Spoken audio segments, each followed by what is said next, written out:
Hey there YouTube, this is Side19 coming with you with another deck profile. Today we're doing a premium deck profile. Today we're doing a deck profile on a budget standard deck turning into premium. So you may be wondering, what deck could I possibly do? So today we're going to be doing Genesis Witches. So as you may have or may not have seen, that I've done a standard video on this. Mind you, I think I'm the only person who's done a standard video on this. So I guess I'm going to be the only person who does a premium version on it. But witches are a very good utility deck, and I'm going to show you how it works. So, as you may have, like I said, you may have not known, we play 4 copies of White Rainbow Witch Pyretha. So, like I said, if you've seen my videos, you know what she does. So we're going to run through it really quickly. Act Soul Blast 13, sorry. Give all your witches and sorcerers plus 10k, and she gains a crit. Now, for every witch and sorcerer you play that turn, you can reduce this number down by 1. Then she has another act skill, which is once per turn, counterblast 1, return one of your witch or sorcerers back to your hand, and that's about it. So I believe that second skill should not be a once per turn, so it's more easier to pull off her first skill. But I guess Bushiroad didn't want that to happen, so I guess. Now the other boss team that we're playing to partner with her is a very old Legion card. This is Witch of Pure Star Annis. So Annis is a Legion card, which she legions with Witch of Aster Star, which we'll get into later. So she has an act skill, counterblast 1. Whenever a unit with Witch in its card name is put from your soul to your drop zone, you can resurrect that card. And if you're in Legion, draw 1 card. Then she has an auto ability. Whenever a Witch unit is placed on your rearguard circle, you can Soul Blast 3. And if she's in Legion, countercharge 1, Soul Charge 1. Then finally, the last grade 3 we play 2 copies of Spiritual Sorcerer Crook. Crook has a very useful skill. Vanguard, Rearguard, 1 place. Soul Charge 1 card for every unit on your board, including himself. Now, usually that would be a Soul Charge of 6, but because Annis can be Legioned, that's usually going to have 7 cards on your board, meaning you can Soul Charge 7 cards. The reason why we run him at 2, because we don't want to go into him too much, and that can result into a deck out situation. But we do have 1 card that can refund all of that, and we'll get to that down the road. So now we're going to go into the grade 2s. I play 4 copies of Colorful Brush Sorcerer Kaede. Kaede has a very simple skill, just like Crook, but different. Act Soul Blast 2 on Rearguard. Give him plus 10k. So you can do this as much as you're able to, as much as if you have enough cards in your soul, you can get him to like 100, 110, whatever you want. He can be a very large beast at the end of your turn. So it only depends on how much you're willing to put into him and how much you can put into him. So things like that. So that's why all the sorcerers are playing more of beast stick or side utility. Most of the witches are doing all the heavy lifting. So our second grade 2 that we play is Witch of Aster Star. She's a Legion mate for Annis. So her skill is very simple. And mind you, she is our grade 2 ride target, so she's who we want to ride into most times or not on grade 2, which is counterblast 1 when placed on Vanguard or Rearguard. Soul Charge 2 cards, starting off that Soul Charge. Then give 2 units on your board, to give 2 other of your units on your board plus 2k. So a little power bump here and there, but mostly that's starting that Soul Charge. Now the last grade 2 that we play is White Phosphorus Sorcerer Revoluta. Revoluta is our utility card, which is 1 place on Rearguard, counterblast 1, reveal 3 cards from the top of your deck, add 1 card from among them to your hand, add the other 2 to the soul. So he also refills his soul. So these 2 cards in the early game help you use his skill in the late game. Now, since that's all the grade 2s we run, we're only running 7 grade 2s. We're going to go into the grade 1s. We run 4 copies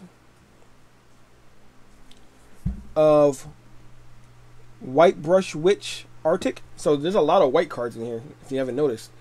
Her skill is very similar to what other grade 2 that I run in the Finra deck. So if you guys ever seen that one, go check it out. So her skill is Vanguard, Rearguard, 1 place. Look at 2 cards from the top of your deck. Add one card to the soul. Other one stays on top of the deck. Then she has a winter turn skill, is when your grade 3 Vanguard attacks, you can give her and this unit plus 5k. So your Vanguard gains plus 5k and she gets plus 5k. And mind you, the more of her that you have on your board, the more the Vanguard's going to get. So if you have 3, the Vanguard gets 15. If you have 4, the Vanguard gets 20. So, very good way to get some really beefy numbers on your board. Now, another utility card we play, because there's a lot of utility we play in here. We play 4 copies of Spring Source Witch Fiscus. So Fiscus has a very simple skill on Vanguard or Rearguard. Counterblast 1. Look at the top 4 cards of your deck. Add 1 card with Witch or Sorcerer from among them to your hand. The other 3 go to the bottom deck in any order. But if you and your opponent's Vanguard are the same grade, you can use this skill with a Soul Blast instead. So just like similar things like in Shadow Paladin, the Owl, and I believe there's another card, I forgot what it's called, but this allows you to play around with your costs depending on if you go first or if you go second. So depending on how you feel, if you get her first, you might want to go second. That way both players are at grade 1 and you don't have to waste a counterblast for her. Now our last grade 1 we play 4 copies of Witch of Oranges Vencina. So Vencina has a very simple skill. When she is removed from the soul for the cost of a Soul Blast, you can Soul Charge 2.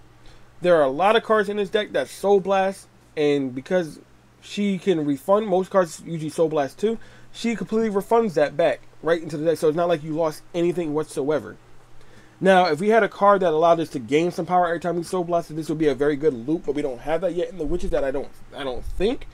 If I do find it, I will let you all know. But as of right now, I believe this is a really good package. That way you have your manipulation and power, you have your resource for the soul refillment, and then you have your resource for gaining cards to your hand. So I believe this is a good package. I've been playing around with it lately, but I think this has worked pretty well. That's all of the grade 1s. So we're going to go right into the triggers and grade 0s. So we're playing the V starter. So you all know what it does. So since it's a Witch deck, we're playing 4 copies of the Witch Draw. Now I am going to be switching this over for the G-Era Witch Crit, which allows itself to go back to the deck. That way we have basically we're playing a lot of crits because crits don't stay out, they go back to the deck. But as of right now, since I don't have that card, we're playing the draw engine in this. So of course we played the 4 Witch Heal, and then we play 4 Draw PG, and then finally we play 4 Stand Trigger. Now a lot of you guys may not know what this stand trigger is, but back in the day, this was a really strong stand trigger, and I'm going to tell you why. So he has auto Generation Break 1. So for all those new players, Generation Break 1 means when you have a extra deck card or your G Zone card face up or on your Vanguard circle, you literally broke Generation Break 1. It's basically a lock.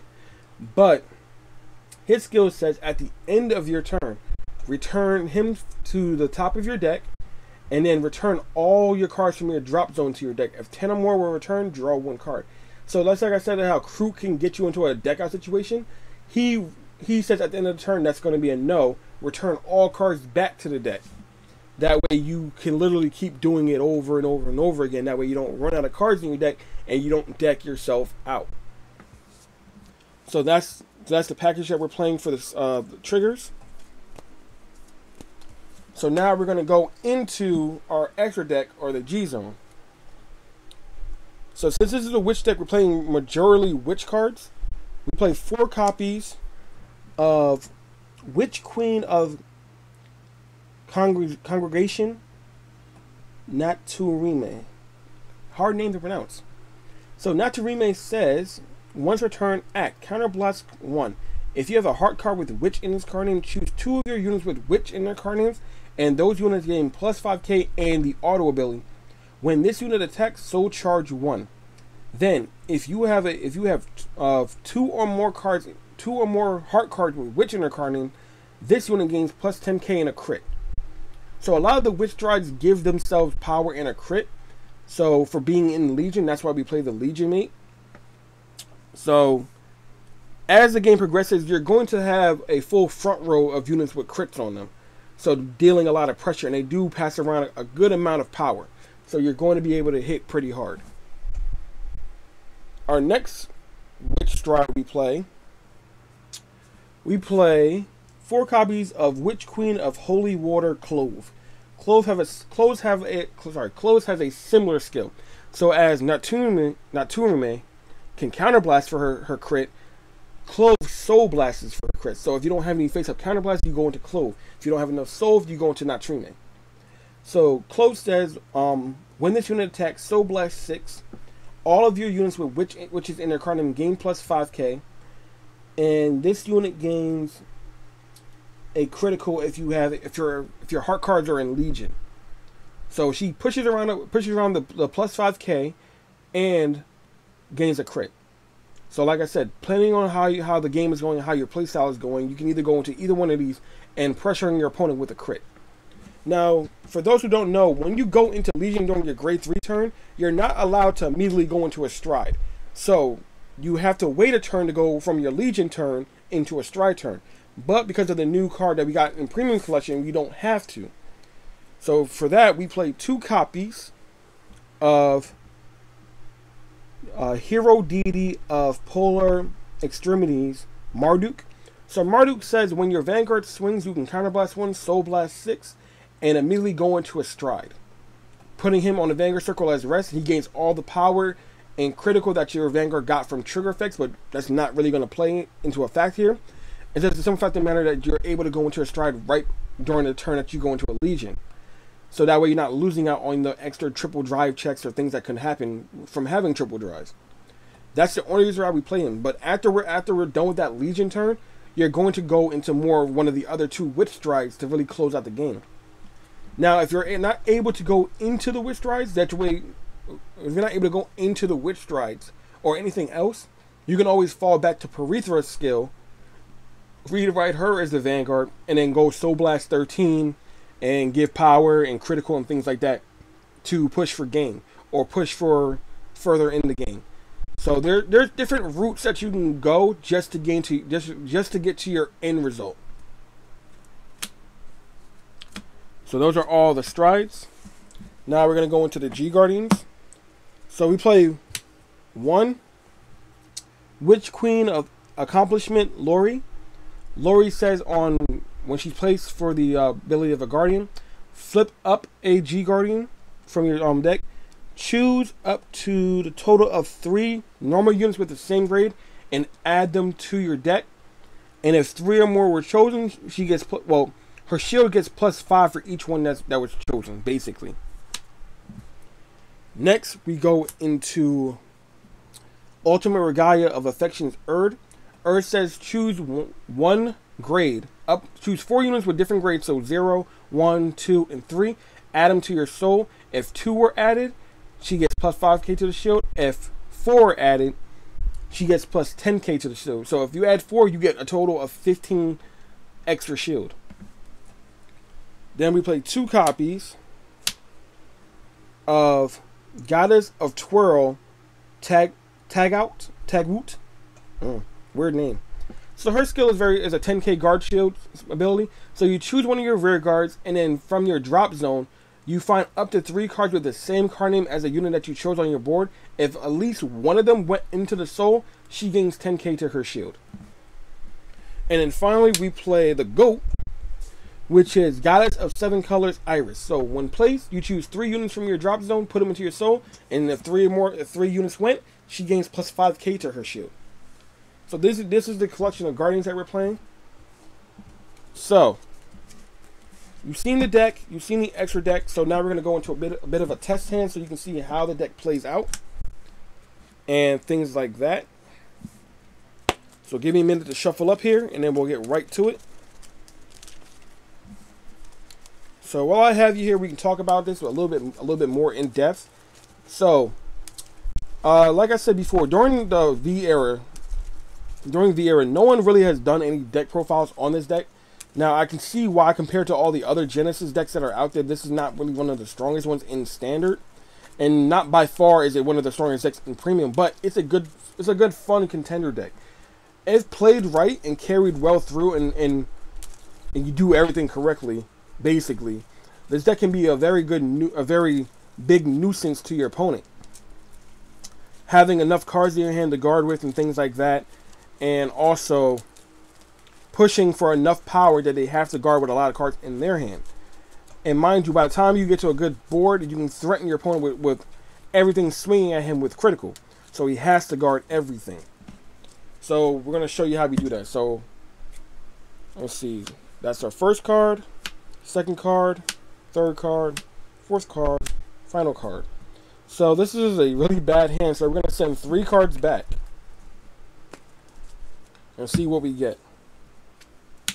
0, 2. Can we get a 1? Yep, we got a 1. Perfect. So what I would do here now is I would we'll shuffle back up first.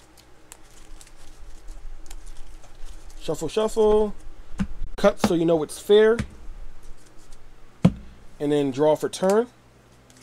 And then I would immediately go into Witch of Oranges. Draw 1 card. My opponent would take a turn. Damage check. Bam. My turn, I draw. I would go into a grade 2. So I don't have the proper riot target, but we'll have to go in. We have to do what we can. But then I would also go into her, checking the top 2. We don't need the 3, so we're going to keep the 1 on top and put the 3 into the soul. And then I would just swing. So we already know what's on top. Add to the hand, more utility. Our opponents go, let's say hits a critical trigger, that's 1 damage, 2 damage. Our turn now, we stand, we draw. So first things first, we go into Pyretha so we can gain that force. So that starts us off, force 2. Then we're going to go into Fiscus. Now, at this point, our opponent's at grade 2, so we have to counterblast for it. We check the top 4 cards. 1, 2, 3, 4. We don't have a choice. We got to go with the orange, so the other 3 go to the bottom of the deck. But now we can counterblast 1 for a Pyra skill and pop her back. That way we can do it again. 1, 2, 3, 4. This time we get a good choice. So far, that's 2 that we played so far. We really don't want to play anymore because we don't have any more counterblast to affiliate for any other skills and things like that. And mind you, we really don't start popping off until we go to grade 3. So we would just attack, twin drive, first check, second check, draw trigger, perfect. We draw another card. So as you can see right now, our hand is pretty much stacked and ready. So our opponent would go, most likely he'll have the stride. So we would go guard for the 10k, perfect guard for the Vanguard attack, and then for the final attack we go into Generation Guard.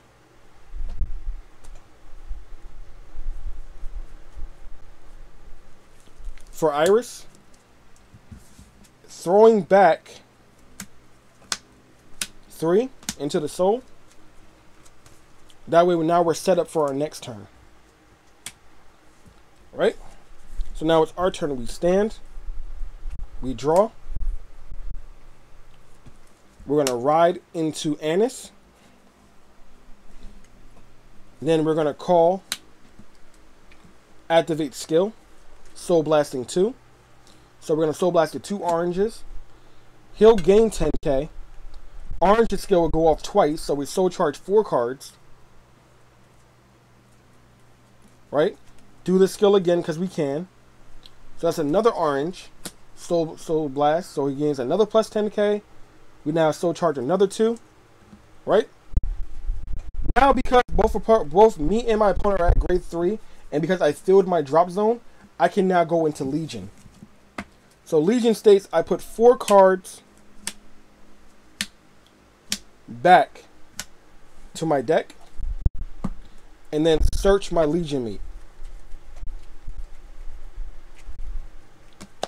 And then ride her as the Vanguard as an equal.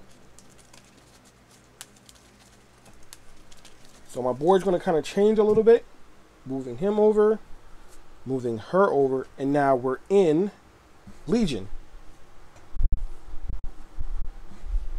Move them over just a little bit more. Now we're in Legion. So from there, I would go I would call, activate skill, because now we're both at grade 3, so I can Soul Blast for the skill now. Checking the top 4 cards. 1, 2, 3, 4. Add 1 unit with witch or sorcerer's card name. The others go to the bottom. Now, Anis's skill goes off because I place a witch unit. I Soul Blast 3. I get to counter charge and soul charge, giving me my counter blast back. Then I'm going to do it again. I'm going to retire. Actually, no, I'm going to keep her on board. I'm going to retire her to call her skill, checking the top 2 cards into soul. Skill of Anis, because another Witcher's played. Soul Blast 3.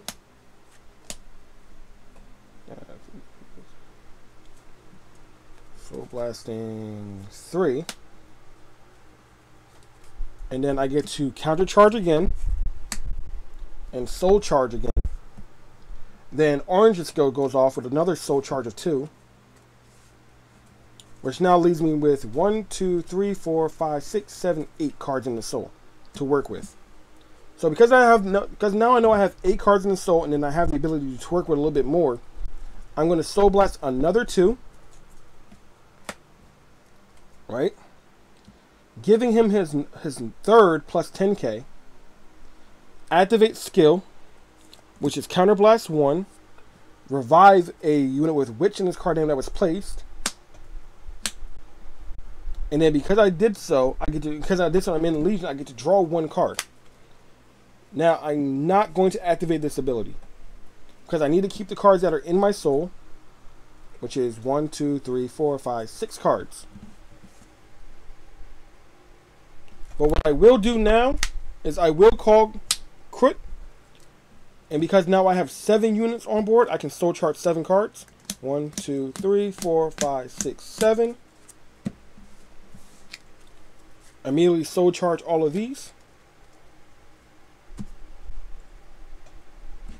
Alright. Then, since I believe I'm in a good enough spot right now, and I don't have to do anything more, you want to keep it just like that. So then I would go swing with the Vanguard. Their skills go off. So when the Vanguard swings, well, before these 2 skills go off, I'm going to activate the skill from the G zone. I'm going to Counter Blast 1, Soul Blast 6, 1, 2, 3, 4, 5, 6, and go right into a stride. See, that's the thing about auto effects you have to be aware of. You decide which auto effects go off and when they go off. So I'm going to go like that, and then their effects will go off, giving the Vanguard plus 10k. And then they get additional plus 5k for having their effects go off. And then I get, when you're in Legion and you go into a stride, you choose which unit becomes the stride's heart card, and which unit gives its power to the stride. So because I want the bigger one, I'm going to go with the 11, making this 26, now 36, 41, 49, attacking the Vanguard with triple drives. So we're going to go drive check 1, 2, 3. Stand trigger.